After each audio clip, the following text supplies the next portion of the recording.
अस्सलामु अलैकुम वरहमतुल्लाहि वबरकातुह। मोहतरम भाइयों, बुज़ुर्गों और दोस्तों, एक इंतहाई अहम और ज़रूरी मेरा मैसेज है।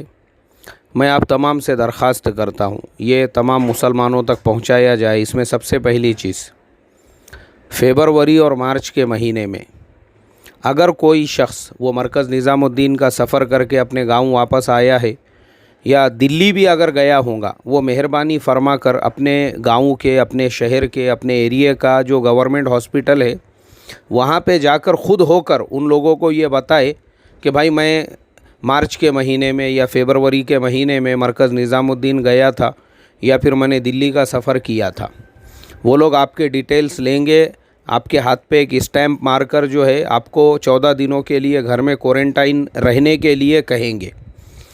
ये सारी जो एहतियातें हो रही है मेरे मोहतरम दोस्तों, हमारे अपने फ़ायदे के लिए, हमारी फैमिली के लिए, हमारे अपने बिल्डिंग में रहने वालों की हिफाजत के लिए। हमारा प्रॉब्लम क्या हो रहा है, मैं देख रहा हूँ कि हम लोगों की आँखों पे जो है ना वो इतना निगेटिव चश्मा लगा हुआ है। हमको हर चीज़ में साजिश नज़र आ रही है। हमको लग रहा है इसमें भी गवर्नमेंट की साजिश है। गवर्नमेंट गांव-गांव में निज़ामुद्दीन से आने वालों को चेक कर रही है, उनको टेस्ट कर रही है, उनको क्वारंटाइन में डाल रही है। ये साजिश है ये गवर्नमेंट की। तो ये जो हमारे आँखों पे, हमारे दिमागों पे निगेटिव चश्मा जो लगा हुआ है साजिश का, इसको निकालो अल्लाह के वास्ते। तुम समझ ही नहीं रहे हो ये मसला क्या है। ये कोरोना वायरस का एक आदमी इन्फेक्टेड होगा, एक आदमी, उसको पता भी नहीं चलेगा। कई लोग ऐसे हैं जिनको महीना महीना भर पता नहीं चला, उसके बाद में जब उनकी तबीयत बिगड़ गई, हालत बिगड़ गई, उसके बाद उनकी पूरी फैमिली इन्फेक्टेड हो गई, बिल्डिंग वाले इन्फेक्टेड हो गए और हमने देखे उनको कब्रों में किस तरीके से फेंका गया। तो अरे अल्लाह के वास्ते, इसको क्यों तुमको हर चीज़ में साजिश नज़र आ रही है। ऐसी ऐसी हरकतें मैं देख रहा हूँ। अभी मैं देख रहा था एक वीडियो, हमारे काम करने वाले ही कुछ साथियों ने, पता नहीं किस इलाके का, किस शहर का है वो, उनको वहाँ पे 14 दिन क्वारंटाइन रखा गया है। तो वो अपनी वहाँ पे टेक के बैठने को तैयार नहीं है 14 दिन के लिए। उसी में भी तड़फड़ चालू है। उतने में ही उन्होंने वीडियो बनाकर भी सोशल मीडिया पे वायरल कर दिए। हमारा टेस्ट 1 तारीख़ को लिया गया, उसमें 3 तारीख़ लिखाई गई, 5 तारीख़ को हमको रिपोर्ट आई, हम सारे लोग निगेटिव है, फिर वो हमको रखा गया। अरे तो रहना बैठना वहाँ 14 दिन के लिए। अरे बैठ रहे बाबा वहाँ 14 दिन के लिए, तेरे को गवर्नमेंट की जो है निगरानी के अंदर वहाँ पे रखा गया है, पूरे डॉक्टर से, वहाँ पे मेडिसिन से। तो ये हमारे पता नहीं, अल्लाह रहम फरमाई यार। अरे बैठो रे एक जगह दबी मार के, तो सुनने को तैयार नहीं है। हॉस्पिटल के अंदर वहाँ पे क्वारंटाइन में रखा गया है, तो वहाँ पे भी जमात के साथ में नमाज हो रही है। अरे भाई, हमारे एक एक चीज़ के ऊपर गैरों की नज़र है, हमारी एक एक चीज़ के ऊपर बातिल की नज़र है। तो हम इसको समझने क्यों तैयार नहीं है, क्या मालूम। हमारे थोड़े से अमल के ऊपर यहाँ पे न्यूज़ चैनलों के ऊपर हेडलाइन बन रही है। और हमारे साथी जो है, अल्लाह रहम फरमाए, ऐसा मत करो अल्लाह के वास्ते। ये साजिश नहीं है, ये हर एक की, हमारी अपनी जान की हिफाजत के लिए है ये। अभी मैं आपको बताता हूँ, इंडिया के अंदर ही मध्य प्रदेश के अंदर एक ज़िला है, उसका नाम मुरैना है। मुरैना ज़िले का एक आदमी दुबई के अंदर काम करता था। उसकी वालिदा का इंतकाल हो गया। अब माँ का इंतकाल होने के बाद में वो उसका नाम सुरेश था। तो वो सुरेश जो था वो अपनी माँ की अंतिम यात्रा में शिरकत करने के लिए दुबई से आ गया। अब वो इन्फेक्टेड था, वो पॉजिटिव मरीज़ था कोरोना वायरस का। एयरपोर्ट के ऊपर उसकी चेकिंग नहीं हुई। उसकी चेकिंग नहीं होने के बाद जब गाँव में आया, आने के बाद में माँ के जनाजे में उसने शिरकत किया। उसके बाद 1500 लोगों को उसने खाना खिलाया। अब 1500 लोगों को उसने खाना खिलाया। खाना खिलाने के बाद में जब पुलिस को ये पता चला कि ये आदमी दुबई से आया हुआ है, उसको ले जाकर उसकी टेस्टिंग की गई, तो पता ये चला कि वो तो कोरोना पॉजिटिव है। जब वो कोरोना पॉजिटिव निकला तो जो 1500 लोगों को खाना खिलाया गया था, पता ये चला कि उनमें से भी बहुत सारे लोग कोरोना पॉजिटिव हो चुके हैं। उन सबको भी उठा के क्वारंटाइन में उन सब का भी इलाज शुरू किया गया। और 2600 लोगों को, उसी मुरैना ज़िले के अंदर 2600 लोगों को क्वारंटाइन के अंदर रखा गया 14 दिन के लिए। तो आप मुझे बताओ, वो जो 2600 लोगों को क्वारंटाइन किया गया, उसके पीछे कौन सी साजिश है यार। हमारे दिमागों पे ये साजिश का चश्मा कहाँ से लगा हुआ होगा। अल्लाह रहम फरमाए, हम अपनी हरकतें सुधारने को तैयार नहीं हैं।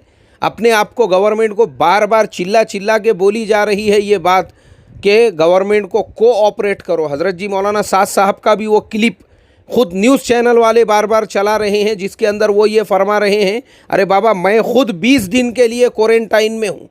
वो ख़ुद 20 दिन के लिए क्वारंटाइन में हैं और सारे साथियों से वही रिक्वेस्ट और दरख्वास्त कर रहे हैं। तो हमारे साथी बोले नहीं, साजिश हो रही है। हमको यहाँ पे, मुझे मुल्क के मुख्तलिफ़ हिस्सों से ये फ़ोन आ रहे हैं, मुख्तलिफ़ हिस्सों से।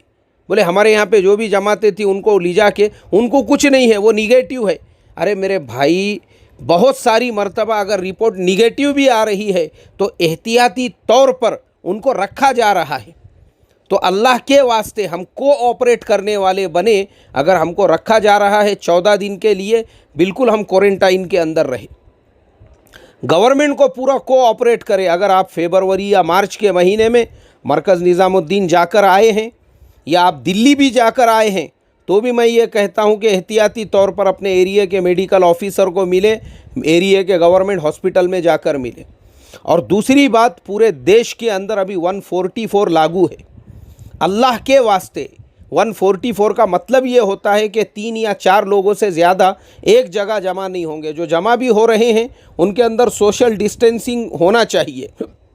लेकिन अफसोस की बात है, हमारे जिन साथी को क्वारंटाइन किया गया वो जमात से नमाज़ पढ़ रहे हैं और वो ये समझ रहे हैं कि ये इस्लाम है, ये दीन है। ये जिहालत क्यों है? मसाइल का इल्म नहीं होने की वजह से। मसाइल का इल्म ही नहीं है, उनको सिर्फ जमात के नमाज की फ़जीलत पता है। उनको ये मसाइल मालूम ही नहीं है कि जब आपका तबीब, जब वक्त का आपका जो है बादशाह, वो आपको ये कहे और पूरे मुल्क पर जब एक कानून लागू है, अरे भाई आप अपनी इनफिरादी नमाज़ पढ़िए ना, किसने मना किया आपको?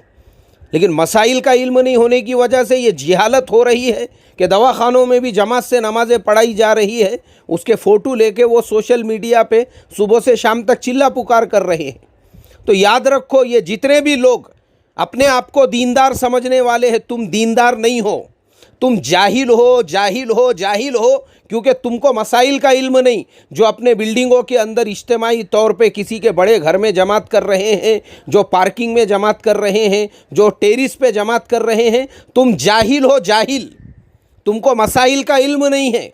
मसाइल का अगर तुमको इल्म होता था तो जब पूरे मुल्क के अंदर तुमको इतनी अक्ल होती थी कि जो मक्का और मदीना, जो पूरे अरब मुल्क जहाँ पे इस्लाम की पैदाइश हुई, जो इस्लाम का जो है जो मरकज़ है वो अरब, उन अरब मुल्कों के अंदर वहाँ पे किसी की हिम्मत नहीं है इज्तिमाई तौर पे नमाज़ पढ़ने की। और ये हमारे इंडिया के जो है मार्रे खुदिया ये सुनने को तैयार नहीं है किसी का। क्यों?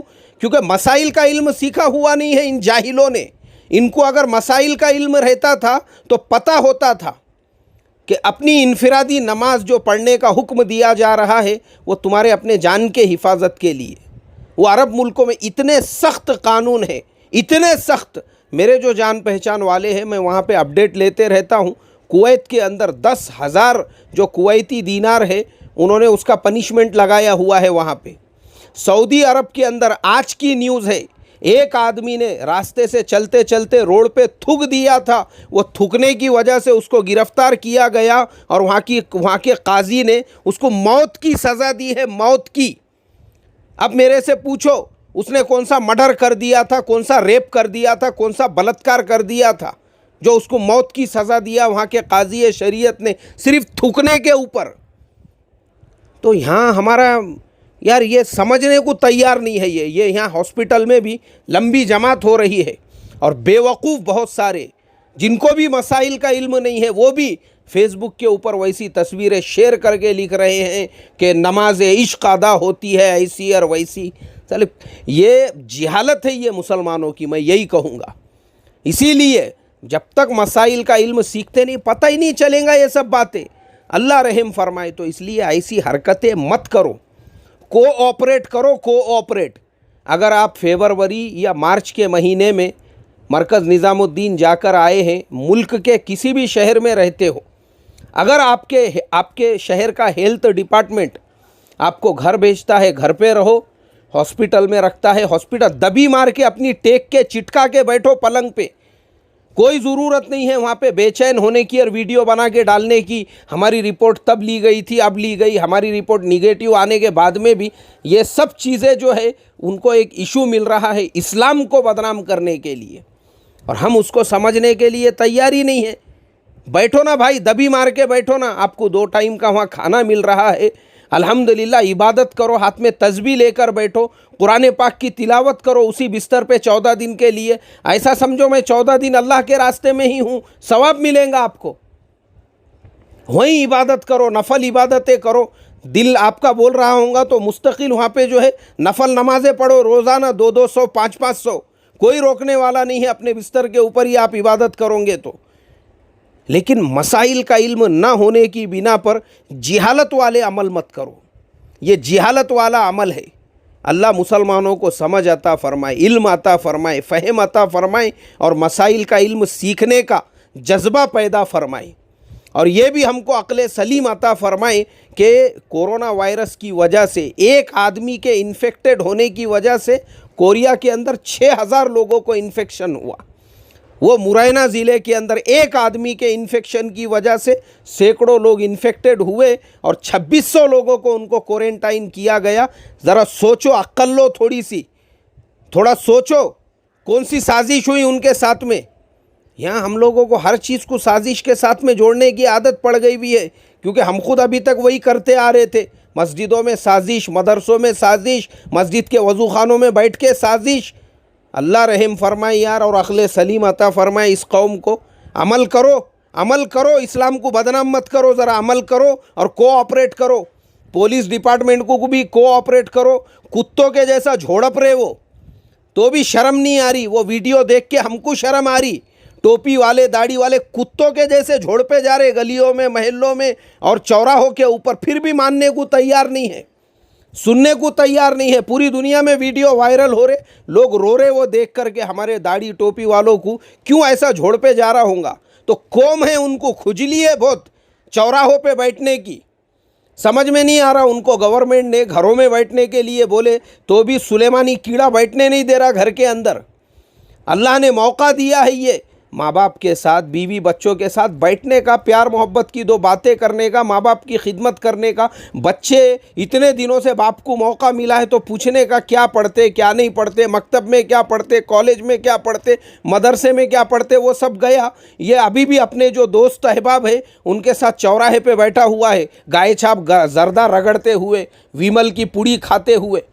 वो आई गाड़ी फिर पुलिस की, फिर गली गली में घुमा घुमा के मार झोड़प, ज़मीन पे गिरने के बाद में भी कुत्तों के जैसा झोड़प रहे वो। और हमको देखने वालों को अच्छा नहीं लग रहा। अपना दाढ़ी टोपी वाला मियाँ भाई, ईमान वाला भाई, मगर उसको शर्म नहीं है, ख़ुद को जूते खाने को तैयार है, घर में अपनी टेक के बैठने को तैयार नहीं है ये। तो इसके लिए मैं रिक्वेस्ट करूँगा, दरख्वास्त करूँगा, ये जितने लोग लगे हुए हैं ये तुम्हारे वास्ते लगे हुए हैं, हमारे वास्ते लगे हुए हैं। वो महाराष्ट्र के मुख्यमंत्री माननीय उद्धव जी ठाकरे, अरे मैंने दुआ किया उस इंसान की सेहत के लिए, अल्लाह ताला वो बेचारे को सेहत कामिला अता फरमाए। मरीज़ है वो, उनकी सर्जरी हुई हुई है हार्ट की बाईपास, उसके बावजूद वो और महाराष्ट्र के जो हेल्थ मिनिस्टर है राजेश टोपे 24 घंटे लगे हुए हैं। वो 24 घंटे बार बार हर, यानी रोज़ाना कोई दिन ऐसा नहीं है जिस दिन माननीय उद्धव जी का कोई वीडियो आता नहीं हो जिसमें वो लोगों से यही रिक्वेस्ट, यही दरख्वास्त कर रहे हैं, हमको कोऑपरेट करो। अरे मियाँ भाई मानने को तैयार नहीं है, इसको उसमें भी साजिश नज़र आ रही है। ये वो घर पे दबी मार के बैठने को तैयार नहीं है, फिर भी चौराहे पे जा रहा है। इस्लाम नहीं है भाई, इस्लाम नहीं है ये। तुम्हारे इन्हीं हरकतों की वजह से ये पूरे मुल्क में आज तक जो इस्लाम नहीं फैला और नहीं पहुँचा ना, ये मुसलमानों के हरकतों की वजह से। ये मुसलमान अगर ओरिजिनल इस्लाम पे और सच्चे इस्लाम पे अमल करने वाले होते थे ना, तो ये पूरा मुल्क जिस पे मुसलमानों ने 1000 साल तक हुकूमत की थी, यहाँ पे कुफ्र का नामो निशान भी नहीं रहता था। लेकिन आया नहीं, मुसलमानों को यही हरकतें करते रहे इस्लाम को बदनाम करने की और लोगों को इस्लाम से बज़्ज़न करने की। अल्लाह ऐसे मुसलमानों को अक्ल सलीम अता फरमा। आमीन सुम्मा आमीन। सलामु अलैकुम वरहमतुल्लाहि वबरकातुहू। जय हिंद।